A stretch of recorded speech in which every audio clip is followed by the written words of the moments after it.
नमस्कार किसान भाइयों। मैं आज आप लोगों को कुछ जो गवर्नमेंट सेंट्रल गवर्नमेंट की कुछ जो सब्सिडी या वैसी चीज़ें स्कीम चल रही हैं, मैं उनके बारे में आपको बताने जा रहा हूँ।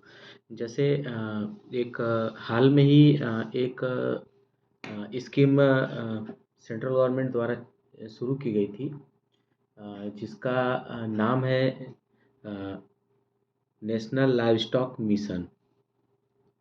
ये मेनली सब्सिडी आधारित स्कीम है। इसमें आपको जो लोन मिलता है वो बैंक के थ्रू मिलता है, और सब्सिडी जो है वो गवर्नमेंट के थ्रू मिलता है। इसका जो हिंदी में नाम है राष्ट्रीय पशुधन मिशन। ये कई सारे क्षेत्रों में मिलता है। लाइव स्टॉक के क्षेत्र में मिलता है, चारा उत्पादन के क्षेत्र में मिलता है, और भी छोटे जो आपको एंटरप्रेन्योरशिप डेवलप करने के लिए जो छोटे छोटे लघु बिजनेस हैं, उनको आप इस स्कीम के तहत आप उसको बढ़ा सकते हैं। जो मेन हमारा जो फोकस है वो बकरी पालन। तो गवर्नमेंट ने लाइव स्टॉक मिशन के तहत एक कैटेगरी बनाई है स्मॉल रूमिनेंट, जो छोटे जानवर हैं उनके फार्मिंग का। उसमें आता है आपका बकरी पालन, भेड़ पालन और सूअर पालन। ये तीनों की स्कीम जो है सेम है। तो हम आते हैं कि इसमें क्या क्या चीज़ें होती हैं, कैसे क्या है, ताकि किसान उसका अच्छे से फ़ायदा ले सके। और उसमें जो मेनली है वो 5 स्कीम है, जिसमें गोट फार्मिंग है, पोल्ट्री है, फीड एंड फोडर डेवलपमेंट है, और फीड एंड फोडर में मेनली साइलेज बनाने का है। और लेकिन हम गोट फार्मिंग को ही फोकस करते हैं, उस चीज़ को हम बाद में बताएंगे। गोट फार्मिंग में भी अलग अलग स्कीम है। जैसे गोट फार्मिंग में इन्होंने पहले जो जुलाई 2021 में इन्होंने जो ले आया था सब्सिडी, उसमें था 525 जानवर पे। लेकिन किसानों के लिए 525 जानवर इकट्ठा करना बहुत ज़्यादा मुश्किल हो रही थी, और वो जो स्कीम की अमाउंट था वो भी ज़्यादा था। तो गवर्नमेंट ने फिर इसमें संशोधन करके इसको 5 भागों में बांट दिया। पहला बनाया 100+5, मतलब 100 फीमेल बकरी और 5 मेल बकरा। दूसरा जो बनाया ये बनाया 200+10। तीसरा 300+15। चौथा 400+20। और पाँचवा जो आपका पुराना था 500+25, 525। और इसमें सब्सिडी आपको कितना मिलेगा? 100+5 वाले पे 10 लाख की सब्सिडी थी। 200+10 वाले में थी आपकी 20 लाख की। और 300+15 वाले में थी 30 लाख की सब्सिडी। और 400+20 में थी आपको 40 लाख की सब्सिडी। और 500+25 वाले में थी 50 लाख की सब्सिडी। ये सब सब्सिडी आपके जो प्रोजेक्ट रिपोर्ट है उस पे ही डिपेंड करता है कि आपने प्रोजेक्ट रिपोर्ट में क्या क्या चीज़ें कैसे डाली है। क्योंकि बहुत सारे लोगों के पास अपना लैंड होता है, अपना फार्म पहले से बनाए रहते हैं, सब कुछ करते हैं, तो उसका जो वैल्यू होती है वो कट जाती है। जो प्रोजेक्ट का है न्यूली जो प्रोजेक्ट रिपोर्ट बनाते हैं, उसमें आपका लैंड भी चाहे तो आप लैंड भी इंक्लूड कर सकते हैं। बहुत सारे लोग के पास ओन लैंड होते हैं, खुद का ज़मीन होता है, तो उसको उस पोर्शन को छोड़ देते हैं, तो उसका सब्सिडी उसमें से कट जाता है, और बैंक का लोन भी उसमें से माइनस हो जाता है। तो इसमें क्या है, भेड़ और गोट दोनों का स्कीम जो है वो सेम है, और ये स्कीम दोनों पे लागू होता है। लेकिन मेनली जो जो राष्ट्रीय पशुधन मिशन था, इसका मेन मकसद क्या था? इसके मेन जो उद्देश्य थे, ये उद्देश्य थे कि छोटे जो जानवर हैं, जो स्मॉल लाइव स्टॉक है, उसके क्षेत्र में रोजगार का सृजन करना, नए रोजगार ले आना। और जो छोटे मोटे वैसे किसान हैं उनको एक बिजनेस के रूप में उनको डेवलप करना। और दूसरा था इनका कि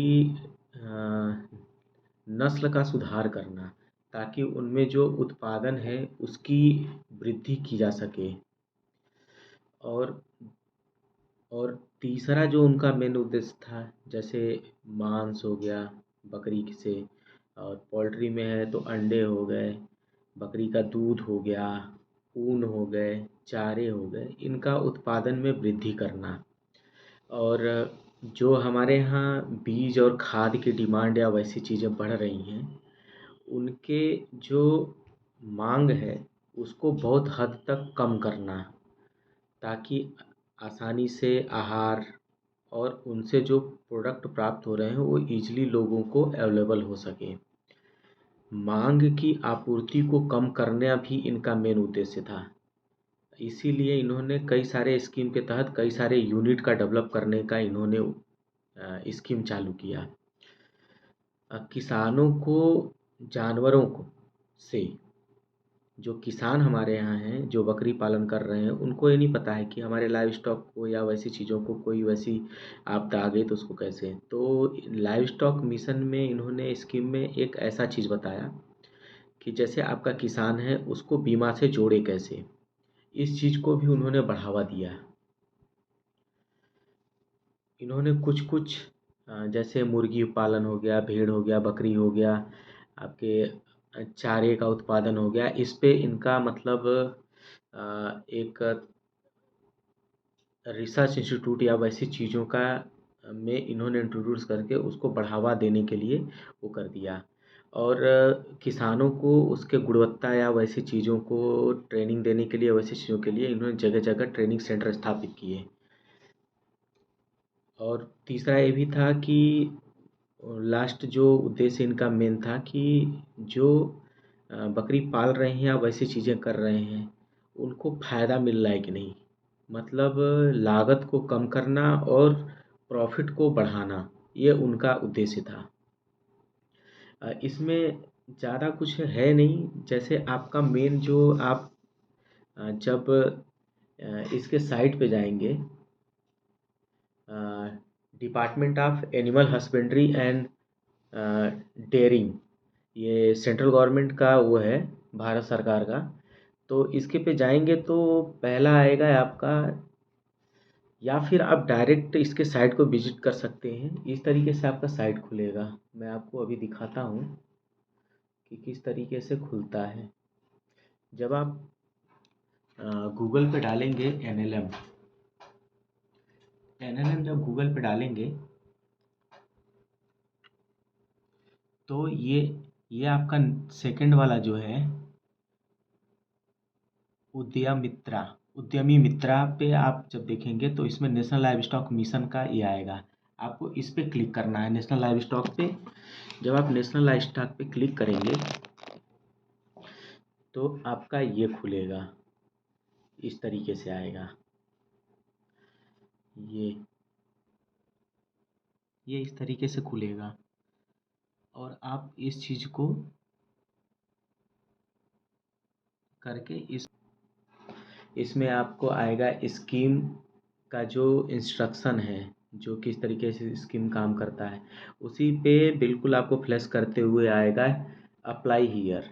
जब आप अप्लाई हियर करेंगे तो आपको बहुत सारी चीज़ें खुलेगा कि लॉगिन एज एंटरप्रेन्योर, मतलब आप एंटरप्रेन्योर के रूप में आप लॉगिन करना चाहते हैं, या किसी आप गवर्नमेंट, अगर आप गवर्नमेंट एजेंसी या कोई इंस्टीट्यूट के लिए अप्लाई कर रहे हैं तो इंस्टीट्यूट या अदर एजेंसी में डालेंगे। तो इस तरीके से आपको लॉगिन करना, लॉगिन एज एंटरप्रेन्योर। तो इसमें क्या होगा, आप जब लॉगिन करेंगे तो आपके बहुत सारी चीज़ें आएंगी। आपका आएगा रजिस्ट्रेशन करने के लिए, तो आप अपना मोबाइल नंबर डालेंगे तो ओटीपी आएगा, रजिस्टर हो जाएगा। फिर इसके बाद आगे आपको आएगा अप्लाई करने के लिए कुछ कुछ चीज़ें। तो प्रोजेक्ट रिपोर्ट में मेनली क्या है, जैसे मेन आपको सबसे पहले अप्लाई करने से पहले आपको बैंक तलाशना है, कौन सा बैंक आपके फेवर का है कि स्कीम समझाने या वैसी चीज़ें करने में आपको बैंक लोन दे देगा। क्योंकि मेनली जो लोन का अमाउंट है वो बैंक से मिलेगा। जब आप पूरा अमाउंट मिल जाएगा तो आपको करना क्या है कि आपको जैसे पहला है शेड का कंस्ट्रक्शन और सारा चीज़ें इंफ्रास्ट्रक्चर डेवलप करना। तो इंफ्रास्ट्रक्चर जब आप उनके लिए बाड़े फाड़े और वैसी चीज़ें बना लिए तो आपका सबसे पहला होगा कि उसका खर्च लेके सब कुछ करके आपको फिर गवर्नमेंट को सबमिट करना होगा। जब गवर्नमेंट को सबमिट करेंगे फिर दूसरा आप स्टेप चालू करेंगे, जैसे जानवर परचेजिंग का और वैसी चीज़ों का, भूसा का, दाना का। तब जब वो बिल सबमिट करेंगे तो आपका फर्स्ट इंस्टॉलमेंट आएगा सब्सिडी का। इस तरीके से आपको स्टेप बाय स्टेप आपको इंस्टॉलमेंट आएगा। अगर आप जैसे इस सब्सिडी का इंस्टॉलमेंट मिल गया, नेक्स्ट जब टारगेट नहीं पूरा करेंगे तब तक आपको नेक्स्ट सब्सिडी नहीं मिलेगी। तो इस तरीके से आपको इस चीज़ को ध्यान देना है। और आपका इसमें मेन जो रोल है, चीफ वेटनरी ऑफिसर, आपके प्रोजेक्ट वही बनाएगा, चीफ वेटनरी ऑफिसर। फिर आपको एक सीए, चार्टर अकाउंटेंट और वैसी चीज़ों की आपकी ज़रूरत पड़ेगी, उसकी भी आपको सलाह लेनी पड़ेगी। चार्टर अकाउंटेंट क्या करेगा कि आपके प्रोजेक्ट को बनाएगा, चीफ वेटनरी ऑफिसर उसको वेरीफाई करेगा कि जो लैंड या वैसी चीज़ें इन्होंने क्लेम की है इसके इनके पास है कि नहीं, ताकि जो प्रोजेक्ट एक्चुअल है वो आदमी का एड्रेस और वैसे चीज़ों का वेरिफिकेशन वो करेगा। इस तरीके से जब सारी चीज़ें हो जाएंगी तब फिर वो आगे प्रोसेस होगा। जब चीफ वेटनरी ऑफिसर आपके बारे में अच्छा लिख देगा तब वो आगे प्रोसेस के लिए जाएगा। आगे जब प्रोसेस हो जाएगा तो वहाँ से आपको बैंक की डिटेल और वैसी चीज़ें आपको देनी पड़ेगी, जिसकी वजह से फिर आपको बैंक क्या करेगा कि आपको जब प्रोजेक्ट अप्रूव हो जाएगा तो बैंक आपको उतने अमाउंट का लोन देगा। उतने अमाउंट के लोन को क्या करना है आपको कि सारी चीज़ें जैसे जैसे हैं वैसे वैसे आपको कंस्ट्रक्ट करके उसके बिल को और वैसी चीज़ों को आपको अच्छे से रिपोर्ट तैयार करके बना के आपको गवर्नमेंट को सबमिट करना होगा। गवर्नमेंट जब सबमिट हो जाएगा तो सारा अप्रूवल होने के बाद आपको किस्त वाइज सब्सिडी वो आपको देगा। इस तरीके से इसका कुछ ड्यूरेशन होता है, जैसे आप 3 साल के लिए करें हैं, 5 साल के लिए या 10 साल के लिए, उतने टाइम तक आपको अपने बिजनेस को डेवलप करना है। उसके बाद से आपका इंटरेस्ट या वैसी चीज़ें चालू हो जाएंगी जो बैंक लेता है। तो बैंक आपको इंटरेस्ट चार्ज करेगा। इससे पहले आप अपने प्रोजेक्ट का धीरे धीरे आप करके आप उनको पैसे रिटर्न कर सकते हैं, जो 50% आपके पास शेष अमाउंट है। ठीक है, इस तरीके से कुछ स्कीम है गवर्नमेंट की।